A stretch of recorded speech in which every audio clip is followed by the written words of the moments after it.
અમે સૌ આમ આદમી પાર્ટીની મહિલા વિંગ સાથે અમે લોકો કારગિલ ચોક ખાતે દર્શન કરવા આવ્યા હતા. ગુરુ પૂર્ણિમા છે.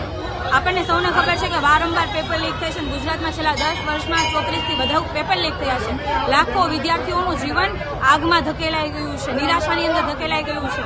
ત્યારે આજે અમે એ લોકોને સદબુદ્ધિ મળે અને હમણાં ગઈ 20 તારીખે એટલે કે 8 દિવસ પહેલા પેપર લીક થયું BAMS નું અને આજ દિન સુધી એમાં કોઈ કાર્યવાહી નથી કરવામાં આવી.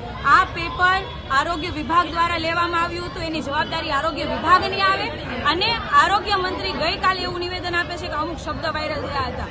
12માંથી 11 પ્રશ્નો વાયરલ થાય છે.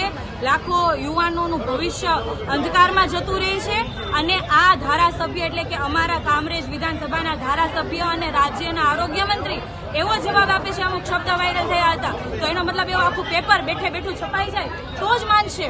બાકી 12માંથી 11 પ્રશ્નો લીક થયા તો લીક નથી થયા તેવા હતા. શરમ આવવી જોઈએ. શરમ કે પેપર લીક થયા પછી એમાં કડક આદેશો આપવા પડે અને જે લોકોએ પેપર લીક કર્યું છે એમના વિરુદ્ધ કાયદેસરની કાર્યવાહી કરવામાં આવે.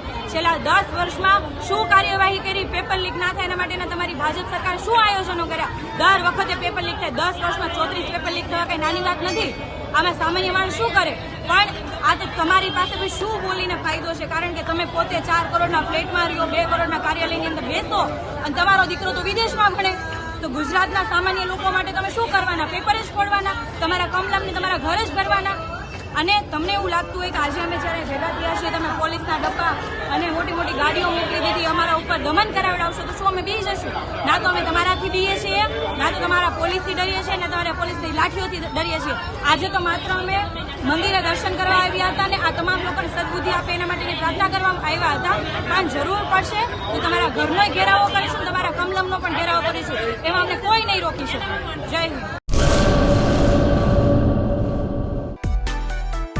માં motor driving, safe and sure driving.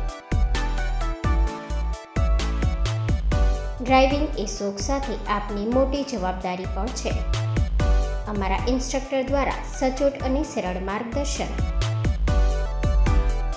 આપની રોજની તાલીમની માહિતી મેળવીને શું અધુરાશ છે એના ઉપર પૂરું ફોકસ કરાય છે.